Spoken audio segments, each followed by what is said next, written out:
மதுரை உயர்மறை மாவட்டம், கொடைக்கானல் மறைவட்டம், மூஞ்சிக்கள் பங்கு திரு இருதய ஆண்டவர் ஆலயத்தில் நடைபெறும் இந்த நற்கருணை ஆராதனைக்கு உங்களை அன்போடு அழைக்கின்றோம். நம் அன்றாட வாழ்க்கை சூழலில் சில நேரங்களில் நாம் இறைவனை தேட மறந்து விடுகிறோம். நாம் நினைக்க தவறினாலும், நாம் நினைத்து கொண்டே இருந்தாலும், நம்மை நினைக்க தவறாதவர் நம் ஆண்டவர் இயேசு. இது இந்த அருமையான நேரத்திலே அவருடைய பிரசன்னத்திலே நாம் அமர்வதற்கு இந்த நேரம் கிடைத்திருக்கிறது. ஆண்டவருக்கு நன்றி சொல்லுவோம். இறைவனுடைய பிரசன்னத்திலே அமர்ந்திருக்கிற பொழுது நமது உள்ளத்திற்கு மகிழ்ச்சி கிடைக்கிறது, நிம்மதி கிடைக்கிறது, அமைதி கிடைக்கிறது. அவருடைய திருமுகத்தை நாம் நாடுகிற பொழுதெல்லாம், தேடுகிற பொழுதெல்லாம் அவரிடமிருந்து அருளும் ஆற்றலும் வல்லமையும் நாம் நிறைவாக பெற்றுக்கொள்ளுகிறோம். இந்த ஒரு சில மணித்துளிகள் அவரை உற்று நோக்குவோம், அவரோடு பேசுவோம். அவர் என்ன பேசுகிறார் என்பதற்கு செவி கொடுப்போம். அவரை புகழ்ந்து பாடுவோம்.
ஆண்டவருடைய பிரசன்னத்தில் இருப்பது, அவர் திரு முன்னிலையில் இருப்பது அவ்வளவு மகிழ்ச்சியான ஒரு தருணம். ஆக ஆண்டவரை பார்க்கிற பொழுது நம் கவலைகளை மறந்து அவரை பாடி புகழ நாம் அழைக்கப்படுகிறோம். நமக்கு வேறெந்த உலக சிந்தனையும் தேவையில்லை.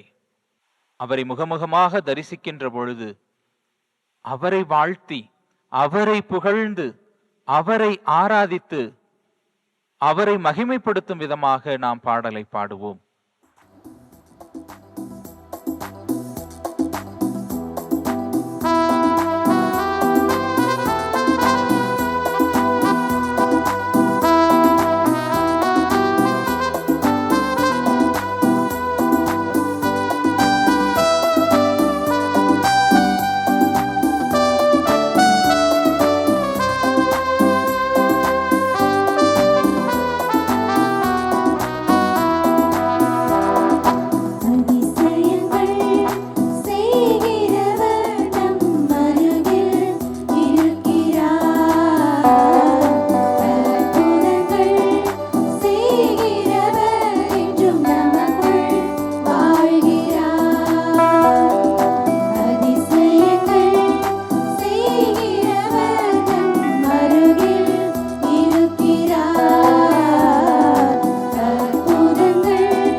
எசாயா புத்தகத்திலிருந்து வாசகம்.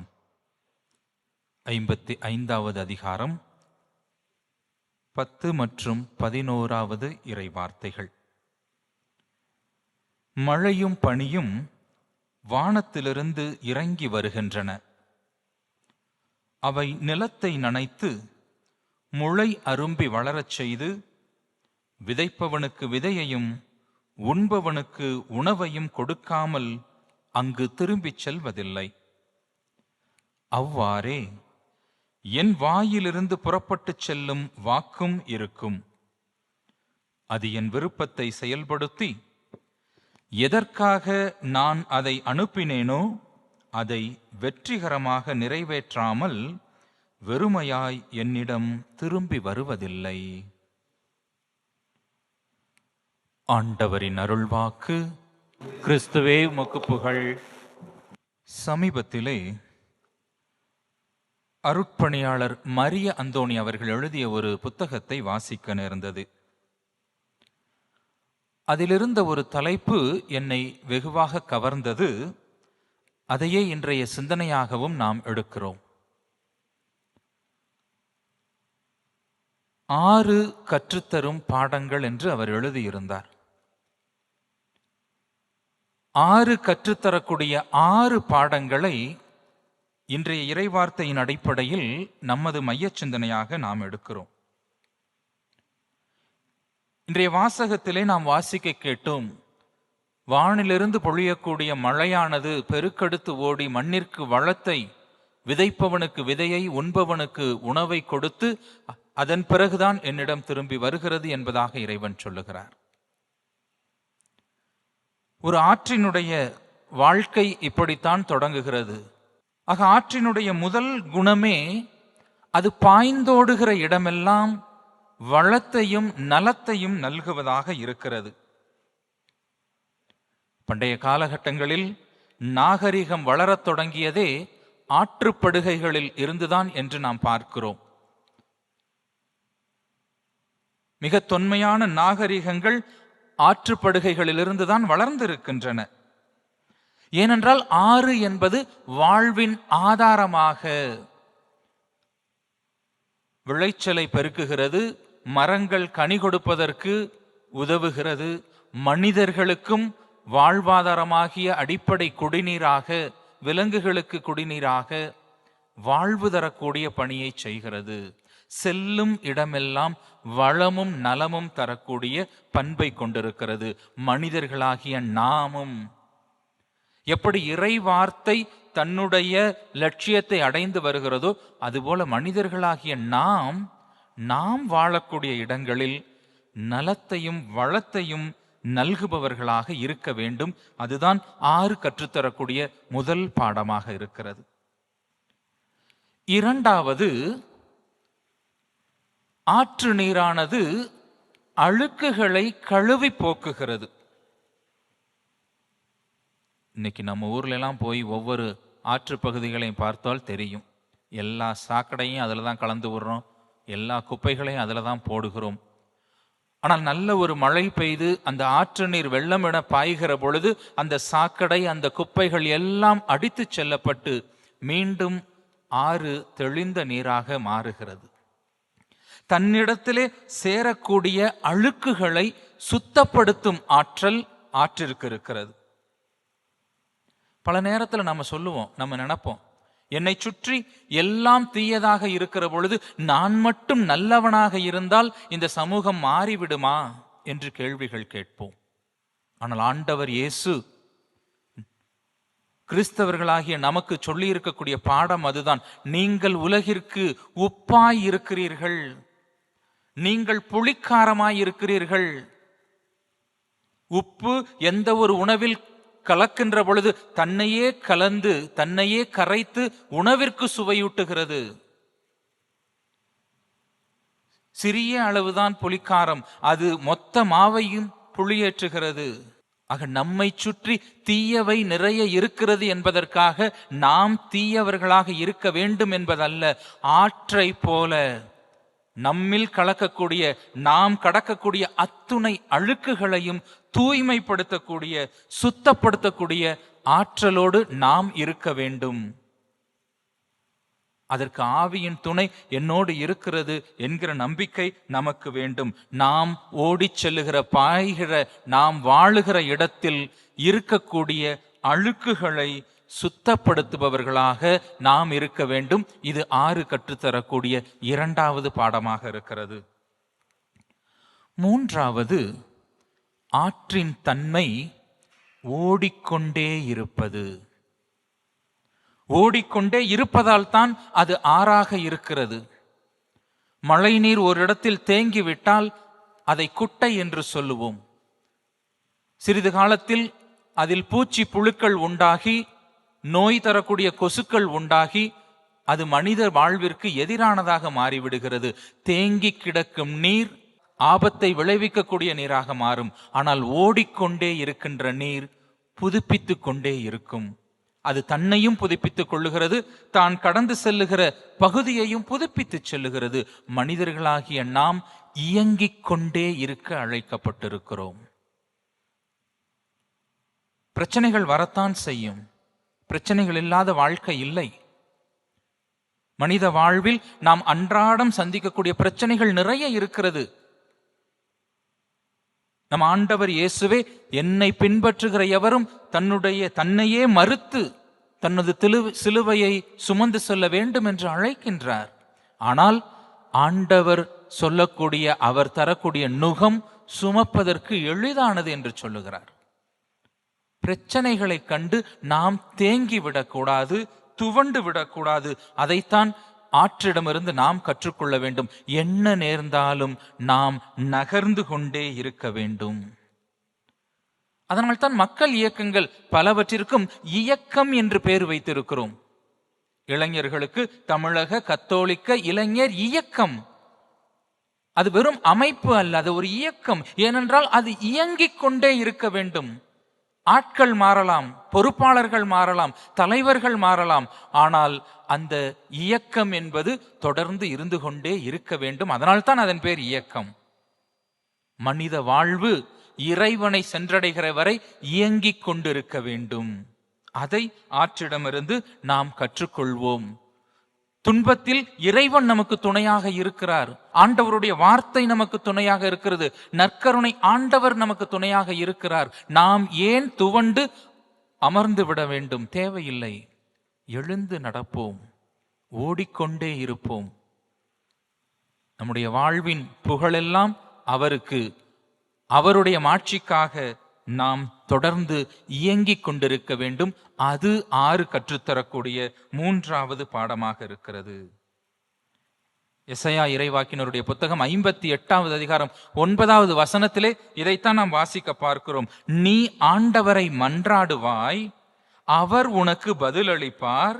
நீ கூக்குரலிடுவாய், அவர் இதோ நான் என்று உனக்கு மறுமொழி கொடுப்பார். உன்னிடத்திலே இருக்கும் நுகத்தை அகற்றி விடுவார் என்பதாக நாம் பார்க்கிறோம். ஆக நம்மை அழுத்திக் கொண்டிருக்கக்கூடிய எந்த ஒரு நுகத்தையும் அகற்றுவதற்கு அவர் தயாராய் இருக்கிறார். எழுந்து நடப்பதற்கு, ஓடுவதற்கு, இயங்குவதற்கு நாம் தயாராக இருப்போம். 4வது குணம், 6 மலைகளில் தொடங்கினாலும் அதனுடைய ஓட்டம் என்பது எப்பொழுதும் பள்ளத்தை நோக்கித்தான் இருக்கிறது. எவ்வளவு மேன்மையான இடத்திலே இருந்தாலும் அது தாழ்மையான இடத்தை நோக்கி செல்லுகிறது. மனித வாழ்வு என்பது மேன்மட்டத்தில் இருப்பவர்களோடு மட்டும் உறவு கொள்வதல்ல. யார் தாழ்நிலையில் இருக்கிறார்களோ, யார் தேவையில் இருக்கிறார்களோ, யாருக்கு நமது உடனிருப்பு தேவையாக இருக்கிறதோ, அத்தகைய பள்ளத்தை நோக்கி நகர்வதாக இருக்க வேண்டும். இதே எசையா இறைவாக்கினர் 40வது அதிகாரத்திலே 4வது வசனத்திலே அதைத்தான் நாம் பார்க்கின்றோம். பள்ளத்தாக்குகள் எல்லாம் நிரப்பப்படும், மலை குன்று யாவும் தகர்த்தப்படும், கோணலானது நேராக்கப்படும், கரடு முரடானவை சமதளமாக்கப்படும் என்று வாசிக்கின்றோம். பாலை நிலத்தின் குரலான திருமுழுக்கு யோவான் அந்த வழியை ஆயத்தப்படுத்துகிற பொழுது செய்கின்ற செயல் இதுவாக இருக்கிறது. நம் ஆண்டவர் இயேசுவினுடைய பணியும் இதுவாகத்தான் இருக்கிறது. ஆக மனிதர்களாகிய நாம் புறந்தள்ளப்பட்டவர்களை, தேவையில் இருப்பவர்களை தேடிச் செல்ல வேண்டும். இப்படி ஓடுகிற பொழுது ஆற்றிற்கிடையில் மிகப்பெரிய மேடுகள் குறுக்கிடலாம். 2 காரியங்கள் அந்த இடத்திலே நமக்கு புரிகிறது. ஒன்று, அந்த மேட்டை கண்டு ஆறு தடைபட்டு நின்று விடவில்லை, அது பயந்து விடவில்லை. முடிந்தால் அந்த மேட்டை கரைத்து செல்லுகிறது, முடியாவிட்டால் தனக்கே ஒரு வழியை கண்டு அதை விட்டு ஒதுங்கி செல்லுகிறது. நம் வாழ்வின் தடையும் அதுதான். தடைகளை ஒன்று நாம் கரைத்து கடந்து செல்ல முடியும், அல்லது ஆண்டவர் இயேசு சொல்லுவது போல, நீங்கள் தரக்கூடிய அமைதியை ஏற்றுக்கொள்வோர் அங்கு இல்லை என்றால் உங்கள் காலில் இருக்கும் தூசியை கூட உதறி செல்லுங்கள். அவ்வளவுதான், போயிட்டே இருக்கலாம். நமக்கான வழியை பார்த்து நாம் நகர்ந்து கொண்டிருக்க முடியும். 6 சொல்லக்கூடிய 4வது செய்தி அதுதான்.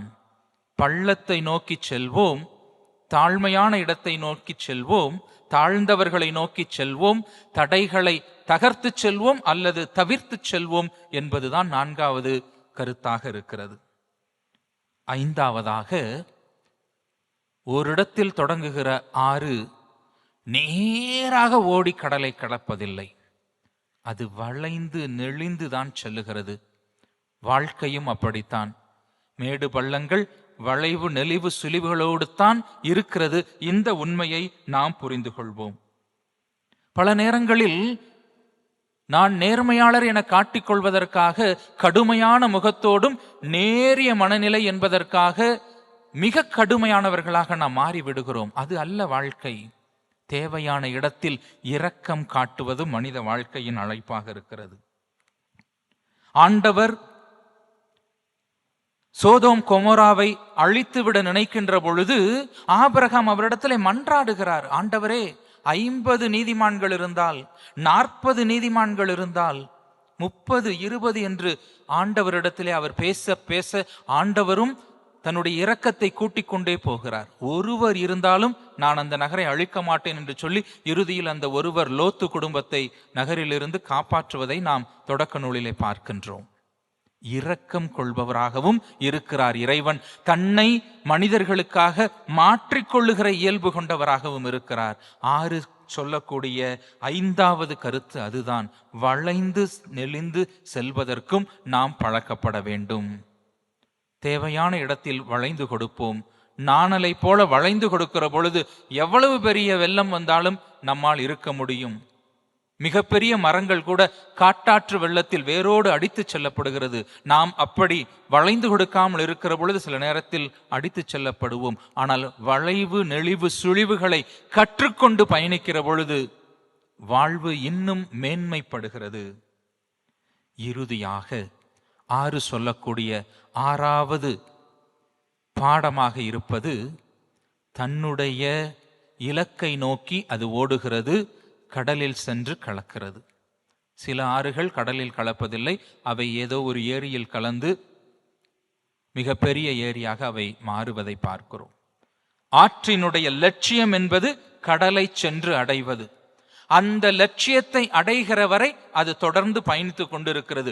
மனித வாழ்வின் லட்சியம் என்பது இறைவனை அடைவது. எங்கிருந்து நாம் வந்திருக்கிறோமோ அவரை சென்றடைய வேண்டும். ஆக நம்முடைய வாழ்வு பாதையில் எல்லாம் நம்முடைய லட்சிய பார்வையை பதிக்க வேண்டியது ஆண்டவரிடத்திலே. ஆண்டவரே, உம்மை நோக்கி என்னுடைய உள்ளத்தை திருப்பி இருக்கிறேன், என் விழிகளை பதித்திருக்கிறேன் என்பது திருப்பாடல் ஆசிரியருடைய வார்த்தையாக இருக்கிறது. நாமும் ஆற்றை போல நமது லட்சிய பயணத்தை இறைவனை நோக்கி செலுத்துவோம். இந்த பயணத்திலே சின்ன சின்ன லட்சியங்கள் நமக்கு இருக்கத்தான் செய்கிறது. படிக்கின்ற மாணவர்களுக்கு மாணவ பருவத்திலே கல்விதான் லட்சியமாக இருக்கிறது. வேலை தேடுகிற இளைஞர்களுக்கு நல்ல ஒரு வேலைக்கு தன்னை தகுதிப்படுத்திக் கொள்வதுதான் லட்சியமாக இருக்கிறது. திருமணம் முடித்தவர்களுக்கு நல்ல ஒரு பொறுப்புள்ள பெற்றோராக மாறுவதும் லட்சியமாக இருக்கிறது. ஆனால் எல்லா சூழலிலும் இருப்பவர்களுக்கு இறைவனை அடைவதுதான் லட்சியம். அது சிறிய லட்சியமோ பெரிய லட்சியமோ பராக்குகளுக்கு இடம் தரக்கூடாது. படிப்பவர்கள் படிக்கின்ற நேரத்தில் படிப்புகளை விட்டு வேறு செயல்களில் பராக்குகளில் ஈடுபட்டு நல்ல பொழுதுகளை நம்முடைய சோம்பேறித்தனத்தால் கழித்துவிட்டு நம்முடைய எதிர்காலத்தை இழந்துவிடக்கூடாது. இளைஞர்கள் வேலை தேடுவதற்காக தன்னையே தயாரிப்பதை விட்டுவிட்டு வேறு சில மயக்கங்களுள் தங்களை ஈடுபடுத்தி விடக்கூடாது. நம்முடைய வாழ்வின் லட்சியம் மாறிவிடும். பொறுப்புள்ள பெற்றோர்கள் அந்த பொறுப்புள்ள பெற்றோர் தன்மையை உணர்ந்து நல்ல முன்மாதிரிகளாக, அர்ப்பணம் உள்ளவர்களாக, விசுவாசத்திலும் நம்பிக்கையிலும் முன்மாதிரி காட்டுபவர்களாக பிள்ளைகளுக்கு வளர்த்தெடுக்க வேண்டும். இல்லையென்றால் லட்சியம் மாறிவிடும். எல்லாவற்றிற்கும் மேலாக எல்லா சூழ்நிலைகளிலும் நம்முடைய இலக்கு இறைவனை அடைவது. என்ன நேர்ந்தாலும் ஆண்டவரை நோக்கிய பயணம் தடைபடக்கூடாது. அன்புக்குரியவர்களே, 6 கற்றுத்தரக்கூடிய இந்த 6 பாடங்களை நமதாக்குவோம். இறைவனுடைய வார்த்தை தன்னுடைய செயல்களை செய்து மீண்டும் இறைவனிடத்திலே திரும்புவது போல நம்முடைய வாழ்வும் நமக்கான வாழ்க்கை பயணத்தில் இத்தகைய கூறுகளை நிறைவு செய்து ஆண்டவரிடத்திலே திரும்புவோம்.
இறைவனுடைய பிரசன்னத்திலே அமர்ந்திருக்கிற பொழுது நமது உள்ளத்திற்கு மகிழ்ச்சி கிடைக்கிறது.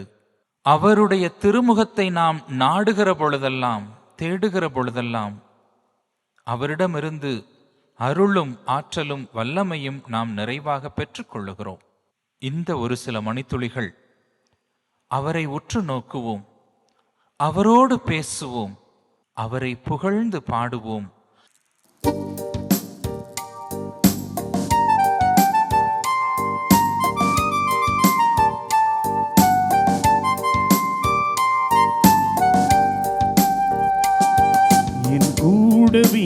நீரும் ஓ இயேசுவே, நீர் இல்லாமல் நான் வாழ முடியாது.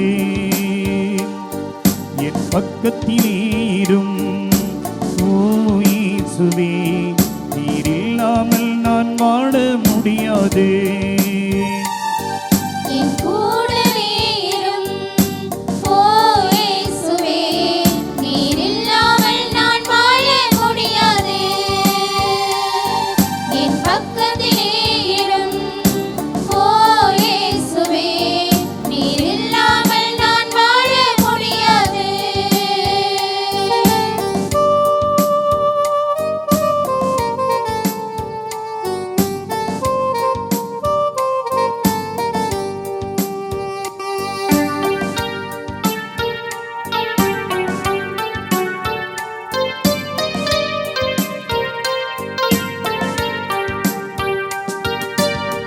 இருளான வாழ்க்கையிலே வெளிச்சமானீரே, உயிரற்ற வாழ்க்கையிலே ஜீவனானீரே.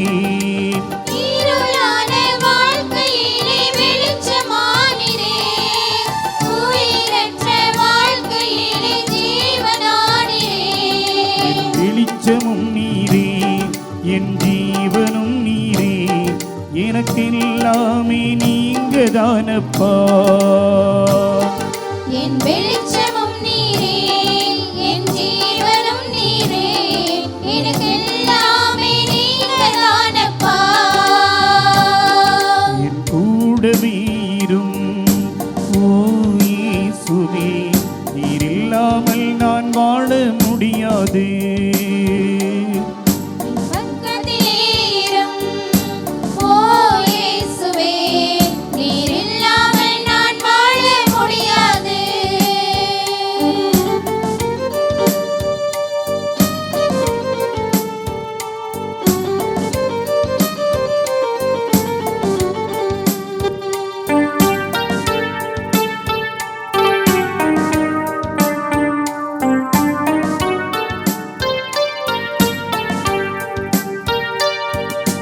கண்ணீர் சிந்தும் நேரத்தில் நீர் காயமானீரே, காயப்பட்ட நேரத்தில் நீர் தகப்பனானீரே. கண்ணீர் சிந்தும் நேரத்தில் நீர் காயமானீரே, காயப்பட்ட நேரத்தில் நீர் தகப்பனானீரே. என் அம்மாவும் நீரே, என் அப்பாவும் நீரே, எனக்கு எல்லாமே நீங்கதானப்பா. என் அம்மாவும் நீரே, என் அப்பாவும் நீரே, எனக்கு எல்லாமே நீங்கதானப்பா. என் கூடவே இரும் ஓ இயேசுவே, நீர் இல்லாமல் நான் வாழ முடியாது. என் பக்கத்திலே இரும் ஓ இயேசுவே, நீர் இல்லாமல் நான் வாழ முடியாது. நீர் இல்லாமல் நான் வாழ முடியாது. நீர் இல்லாமல் நான் வாழ முடியாது. நாம் ஆண்டவரை உற்று நோக்குவோம். இந்த நற்கருணை ஆண்டவரை உற்று நோக்குவோம். அவர் அன்பை தருகிறார், அமைதியை தருகிறார், மகிழ்ச்சியை தருகிறார், நிம்மதியை தருகிறார். நம்முடைய மனக்குழப்பங்களுக்கு தெளிவை தருகிறார். ஆண்டவருடைய பிரசன்னத்தில் இருப்பது, அவர் திரு முன்னிலையில் இருப்பது அவ்வளவு மகிழ்ச்சியான ஒரு தருணம். அவரை முகமுகமாக தரிசிக்கின்ற பொழுது அவரை வாழ்த்தி, அவரை புகழ்ந்து, அவரை ஆராதித்து, அவரை மகிமைப்படுத்தும் விதமாக நாம் பாடலை பாடுவோம்.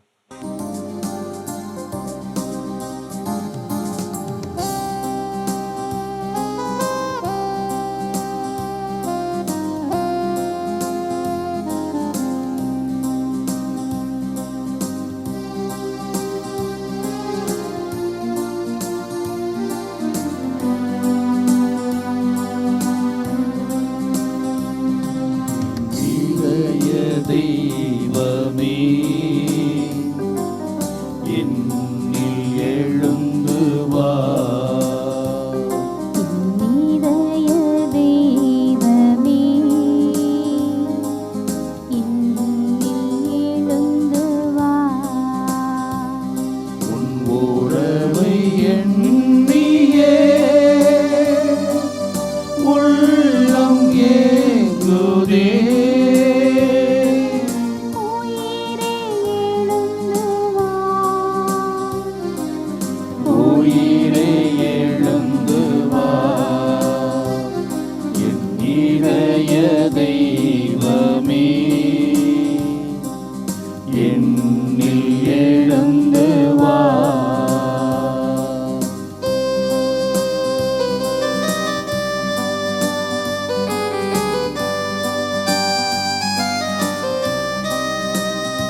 தந்தை அன்பும் அழியலாம். அனைத்து காக்கும் தாயின் அன்பும் ஒரு நாள் அழியலாம். அறவழியில் நடத்தும் தந்தை அன்பும் அழியலாம். ஆனால் இயேசுவே, உம் அன்பிற்கழி உண்டோ? ஆனால் இயேசுவே, உம் அன்பில் களி உண்டோ?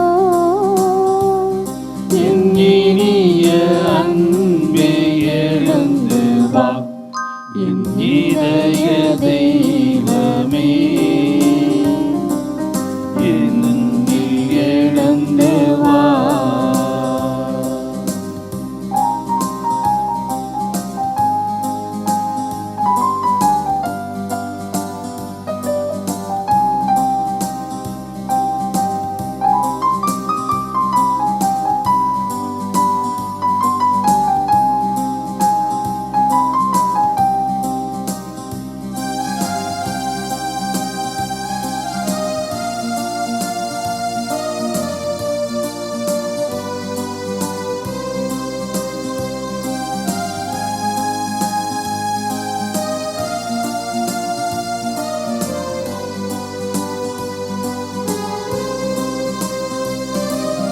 வஞ்சம் கூறும் நண்பர் கூட்டம் உலகில் பல உண்டு.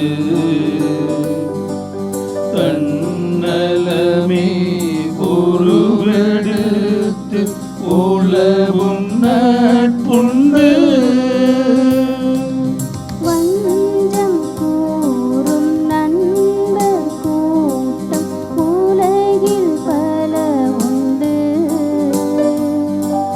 தன்னலமே உருவெடுத்து உலவும் நட்புண்டு. ஆனால் இயேசுவே, நல் நண்பன் நீரன்றோ? ஆனால் இயேசுவே, நல் நண்பன் நீரன்றோ?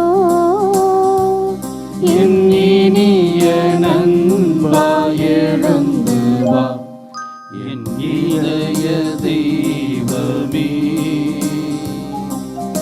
என்னில்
இறைவா, இந்த வியப்புக்குரிய அருளடையாளத்திலே உம்முடைய பாடுகளின் நினைவை எங்களுக்கு விட்டுச் சென்றீ.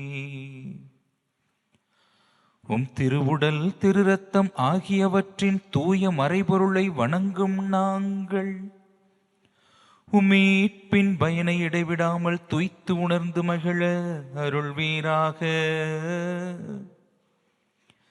தந்தையாகிய இறைவனோடு தூயாவியாரின் ஒன்றிப்பில் இறைவனாய் என்றென்றும் வாழ்ந்து ஆட்சி செய்கிற உம்மை மன்றாடுகிறோம்.